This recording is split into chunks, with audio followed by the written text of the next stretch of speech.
म्हणजे नमस्कार, मी विशाल परदेशी. बाप्पा मोरेरेमध्ये नेहमीप्रमाणे सालाबाद प्रमाणे म्हणजे बाप्पा तर सालाबाद प्रमाणे आपल्याकडे असतातच, पण सालाबाद प्रमाणे म्हणजे दिवसातल्या 365 दिवसांमध्ये वेगवेगळे विनोद देत याही वेळा विनोदाचे कारंजे उडवण्याकरता आपल्यासोबत हास्य जत्रेतले रथी महारथी या ठिकाणी उपस्थित आहेत.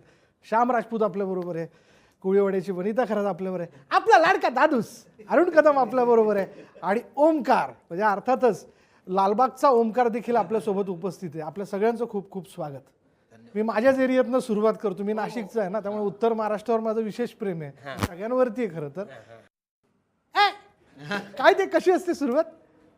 काय कसं वाटी राहणं, कसा शेत पण तुझा तो काहीतरी एक सिग्नेचर पण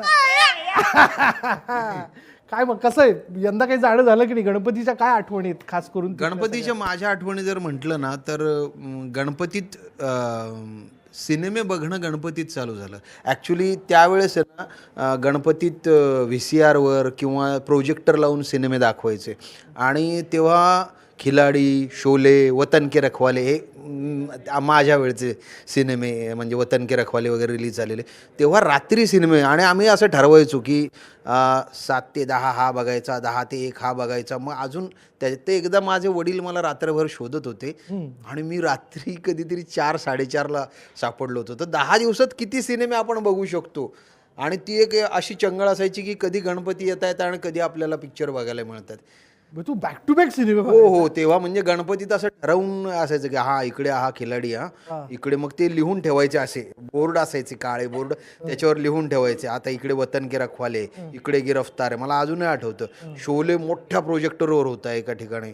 तर ते आम्ही हा इकडे. मग ते मित्र फोन वगैरे काही नव्हते, मग इकडे मग तिकडे प्यार का देवता, मग तिकडे खिलाडी, असे ते सगळे सिनेमे बघितले जायचे. तू फारच भारी भारी सिनेमे बघितलेले, बिथून असणार. क्या बात आहे. कोळीवाड्यातला गणपती उत्सव याची रंगतच वेगळी असते. म्हणजे नारळी पौर्णिमा तर काय विचारलं, सगळे सण अगदी जोरदार साजरे होतात, रंगीत असतात. रंगीत दादा रंगतात, वहिनी रंगतात, सगळेच रंगतात. होळी बिळी तर म्हणजे कायच्या काय, नवरात्र सुद्धा आणि गणपती सुद्धा. पण मग आता या सगळ्या शेड्यूल मधनं कोळीवाड्यातल्या उत्सवात सहभागी व्हायला वेळ मिळतो का? पण वेळ मिळत असेल तर काय आठवणी आहेत? आणि लग्न झाल्यानंतर तू गेली आहेस का कोणी?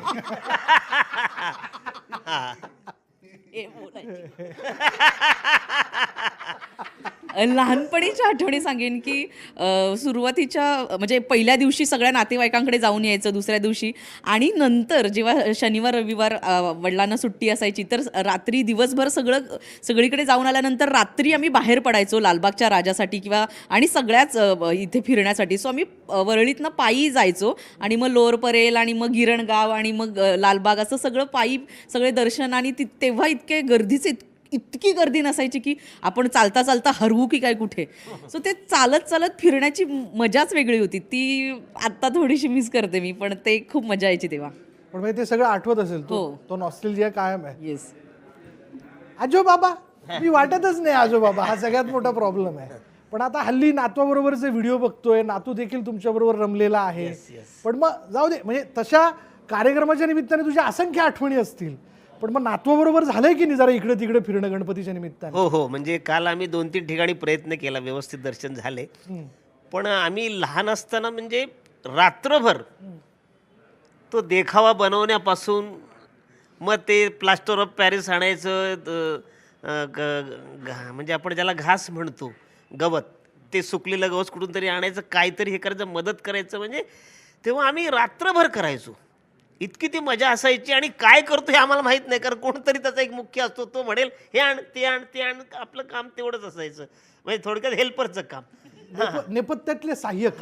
सहाय्यक आपण. पण ती रात्रभरची मजा. आणि पुन्हा रात्रीचं मग कोणाच्या तरी घरातून जेवण येणार, नाश्ता येणार, ही गंमत असायची. काय असायचं, कारण आपल्या घरचं नेहमी आपण खातो, पण 2-3 ठिकाणचं जेवण आलं की त्याची गंमत अजून वाढते. ही गंमत आहेच. गणपतीला तर म्हणजे आम्ही बेभान होऊन नसतो, कारण येताना सुद्धा आणि जाताना सुद्धा.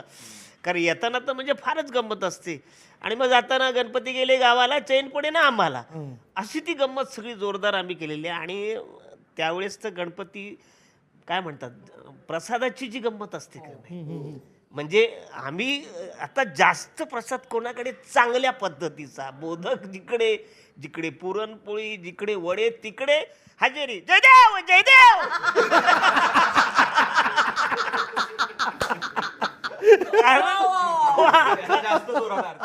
की आलोय आलोय आलोय आलोय. ती जी गंमत खाण्यापिण्याची चंगळ ती गणपतीत जी आम्ही एन्जॉय केलेली ती आता नाही वाटत. म्हणजे आता ती गंमत राहिलेली नाही किंवा आता ती येत नाही. कारण फार ठिकाणी आम्ही जात नाही.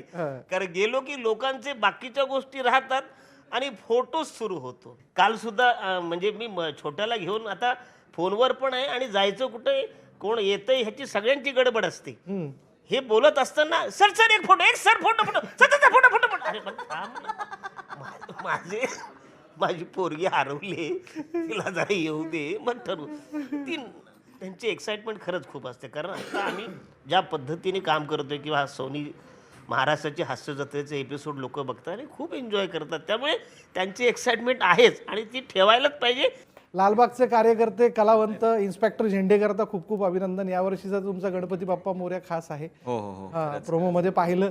काय मग आता लालबाग फार बदललंय आम्ही बघतोय. अरे किती रमणं होतंय, किती फिरणं होतंय. नाही काहीच फिरणं नाही होत आहे, म्हणजे त्याबद्दल थोडं वाईट वाटतंय.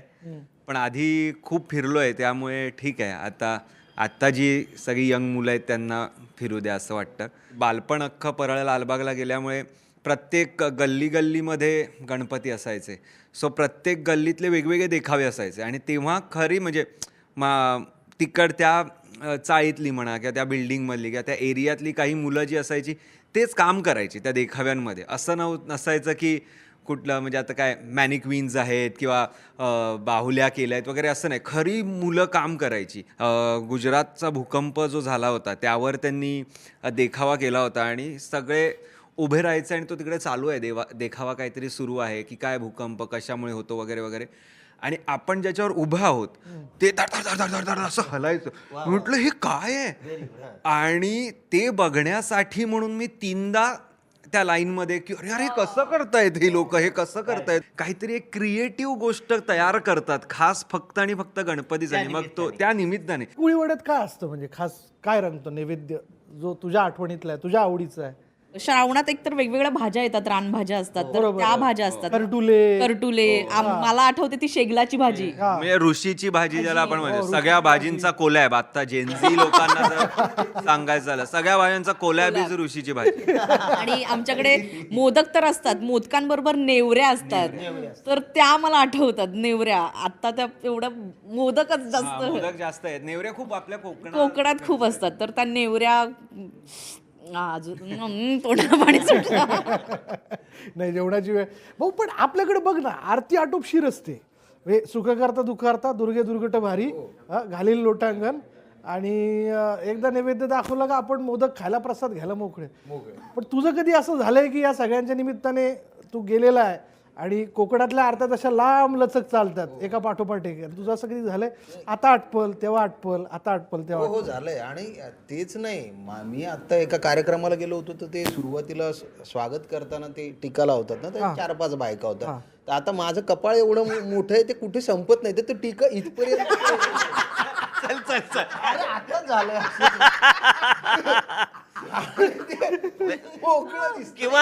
किंवा त्या महिलांना पहिल्यांदा असं इतकं छान कपाळ मिळाले. येतं कोणीतरी मग दुसरं मग तिसरं मग त्या बाईची कदाचित इच्छा पण नसते. लावा 5 जणी लागतात सवाशणी. मग ते लावता माझं हिच्यावर ते. आणि त्याच्यानंतर आरती मग आपण करतो. पहिली आरती पाठ असते बरोबर. माझी तर पाठ आहे ती पहिली बऱ्यापैकी. त्याच्यानंतरच्या मग पाठ नसतात. मग ती एक ऍक्टिंग करावी का काय करावं. पळापळ नुसती आरतींची पळापळ. मग ते हे घेऊन मग कुठेतरी जाणवतं की अरे नाही आपल्यासोबत बाकीचे पण आहेत त्यांना पण आपल्याला द्यायला पाहिजे. आपणच म्हणतो. तर तसं बऱ्याचदा होतं ते. बऱ्याच हाताला कळ लागली ते. आणि ते कापूर आपल्याला टाकायचा असतो. कधी कधी कळतं अरे कापूर संपायला लागला मग तो टाका. मग ते तर होतच. आणि मग परत ती फिरून आरती अजून 2-4 जणांचं झालं की ती परत आपल्याकडे येते. तर ते पण ते पहिली आरती करताना बाप्पाला बघितल्यानंतर जे काय एक समाधान वाटतं ना, कारण गणेशाच्या ज्या काही मूर्त्या असतात ज्या बनवलेल्या त्या एक मनाला समाधान देणार. जबरदस्त जबरदस्त म्हणजे शेवटी ती प्रसन्न देवता आहे, कलेचा अधिपती आणि आपण त्याचे उपासक आहोत.